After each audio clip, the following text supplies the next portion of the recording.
All right, so we got a new update, 2026.14.6.12, FSD version update 14.3.4 remains about the same. Taking a few drives with this build, but I wanted to take you guys out for today's test drive with this new software.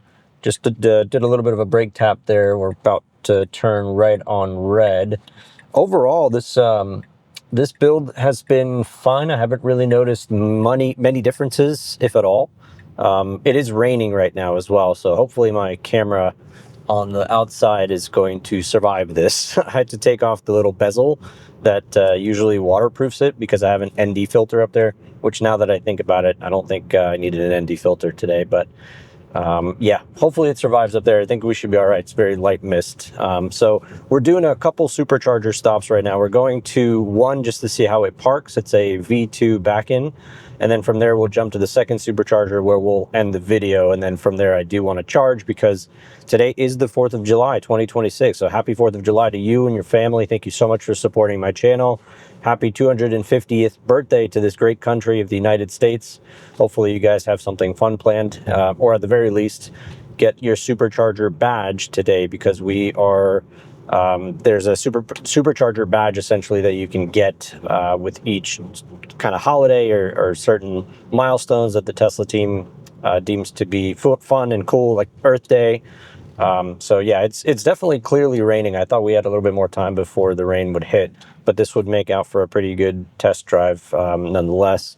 So the couple notes I jotted down just in general, not really specific to this build, but in general, over the last, I want to say, month or two, parking has been really bad for me. Just in terms of it parking super far away from the storefront or from your endpoint. So if you have like a store, if you put in Kroger, Publix, insert your grocery store here, I've noticed that it just parks super far away, unnaturally far, compared to what most people would park or where most people would park, especially if it's something like a grocery store or an area that you have to haul something out of the store and walk to your car, right? And there are spots available too. It's just favoring the spots that are far from the store where there is other options available. It just finds like the nearest available spot after entering a plaza. But that's not always the best thing to do because you're going to end up being really far away. You want to kind of just move in closer, and everybody has their own different parking opinions and preferences as well. I don't like parking next to one of those shopping carts, parking spots where you have those metal rails that hold in the shopping carts. People just throw them in. I don't like parking there. That really would make me nervous. So maybe for you, you enjoy parking far away. I know a lot of people park in the back of the lot. I usually choose a middle ground somewhere so I don't have to, hike 3 miles, but I also don't have to compete with people throwing their shopping carts in certain spots, right? So that might be coming in the future as far as we know. Elon Musk actually posted about this, that the biggest reason people disengage today is actually parking. I thought it would have been navigation, but it's indeed parking. And so I think they're going to implement a feature, according to what Elon is teasing, that parking preferences will be remembered or memorized, and you can set them as a preference. So if you like parking far away, cool. If you like parking maybe on the right side of your driveway, great. So you can kind of customize it. Nobody really knows what that is or what it will be like, but we're pulling into the first Supercharger here. This is, again, V2. I do see a lot of people charging. I'm not surprised. I think a lot of people are after that badge, that 4th of July super badge, which I am also after. So I will probably, I would definitely charge, but not at this spot. This spot is just, I want to see how this update kind of parks in. Got the Model S, older Model S, pulling in. He's going to have to recorrect. So I think we're just going to have to wait until this situation clears up on its own. This Model 3 is reparking. I do see 1B. I got a message here, which is really cool. I love that. It says out of order stall 1B. So it kind of knows not to park in one of those stalls that are out of service. I don't think FSD is smart enough to actually know that though. All right, so we should just move now. Why are we not moving? We should go, for sure we should go now. There's no are we still engaged? We are still engaged with full self-driving. I'm not sure why it's not moving forward. Or did we park? Oh, we parked. Okay. Wait, no, I just ruined the streak. That sucks. I had like a 600-mile streak. I thought we were disengaged for some reason. So we were actually still engaged. That sucks. I just ruined the streak, but it's all good. I just thought it parked itself. I didn't realize FSD was still engaged, but the situation kind of cleared up. So I don't know what that was about. I have no idea. Let me do, for the reason I intervened, I guess I could put, it's not really navigation, it's not parking. I'm going to just critical. I don't know if it's actually critical. I'll just put other. So let's go ahead and edit this trip. Let's see how much we can push. We're really low on state of charger now. 8% is fine. So let's do start self-driving. 8% is fine. Then we'll charge at the Dublin, Ohio Supercharger. That was weird. I don't know. I just thought, like, I looked at the screen and I thought we were not in FSD, like maybe just quit and parked and I didn't realize it. You know, sometimes you get that feeling, right? Or you kind of notice that it's not in FSD mode. FSD's not engaged after like a minute. Sometimes it just parks itself and you don't even realize. So that's what happened there, but that's not at all the case actually. So anyways, that was interesting. Now we're back to 0 mile streak, which is awesome. We had 615, by the way. I was just going to ride it out until I get rid of this Model 3 next week for the new Model Y. But anywho, yeah, so that's that. The third thing I wanted to touch on is the lead car theory. Lead car theory is still strong. So what I mean there, I've coined this kind of situation that I've seen reoccur on multiple FSD builds for a while. And that's that if the car in front of you is doing something, FSD would just copy it. Whether it's good, bad, neutral, indifferent, it just copies the behavior of the lead car. Sometimes that's good because there's a pothole that FSD wouldn't have avoided if it didn't see the car in front of you swerve. That's happened to me a lot. It will swerve around potholes just because the car in front of me did it. And if that car wasn't there, chances are that the car would hit the pothole.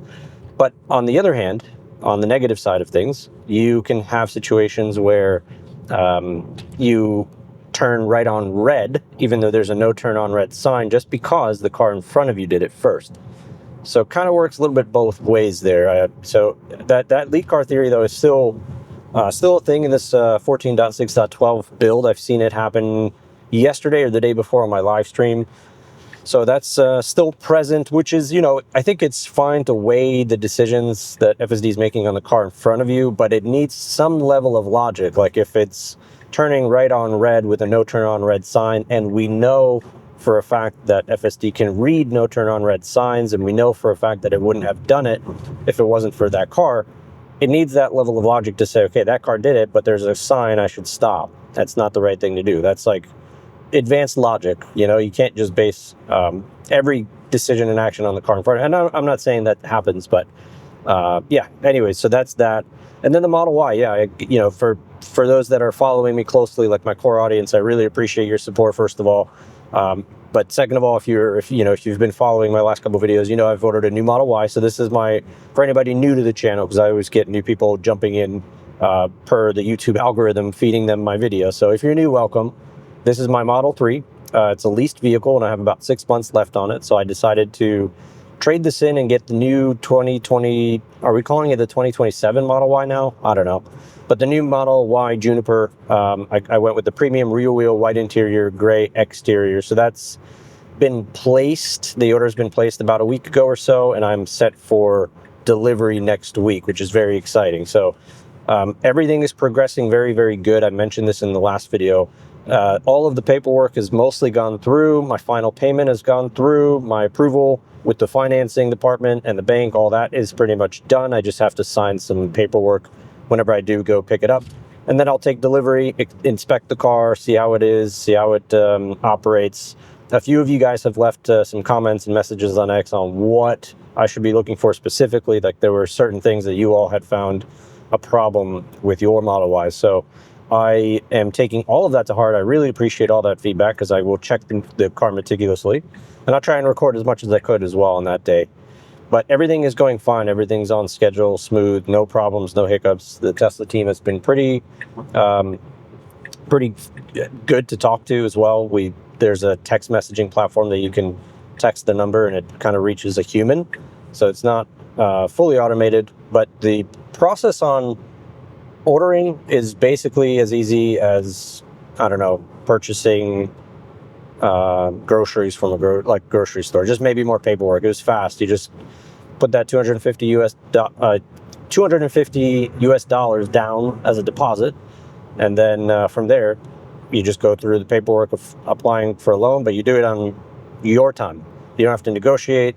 You don't have to go back and forth with the financing department. Oh, I hate that. I can't stand when I have to go buy like a car from non-Tesla. Like the most recent one was about 2 years ago that my wife and I bought for her. It was Nissan. They go and then, you know, you're first of all, you're going to negotiate with the sales guy. Then the sales guy finally gets you to buy it. Then we buy it. Then you go to the finance department. The financing department then goes to the customer service department. How did we do warranties? It's like literally a 4, 5, 6 hour event. I'm not even exaggerating. So very happy I don't have to deal with that part of the car buying process.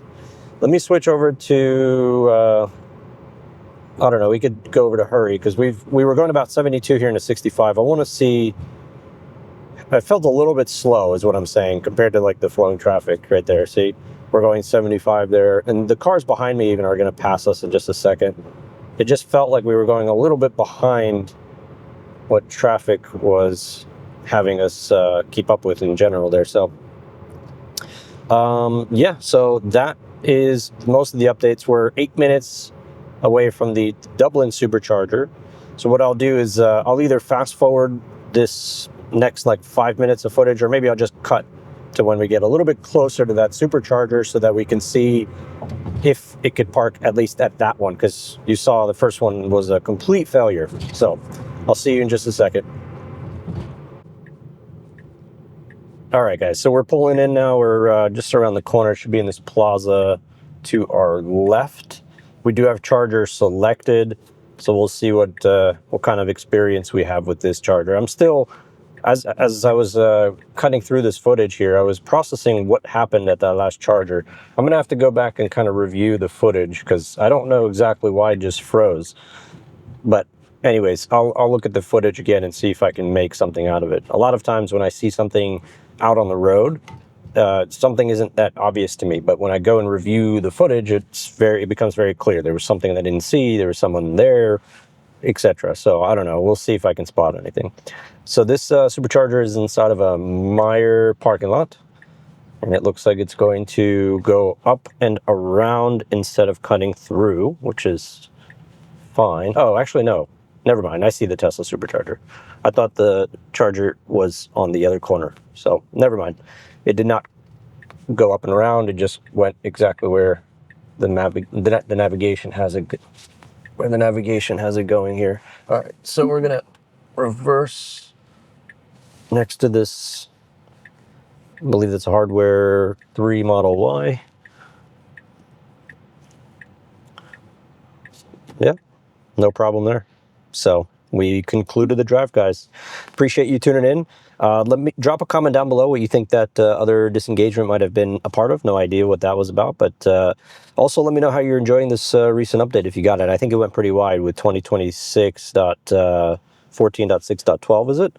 So yeah, just let me know what you guys think. Really appreciate all the support. Really appreciate you watching the videos. Thank you so much. Have a happy 4th of July. I'll see you guys in the next video. Bye-bye.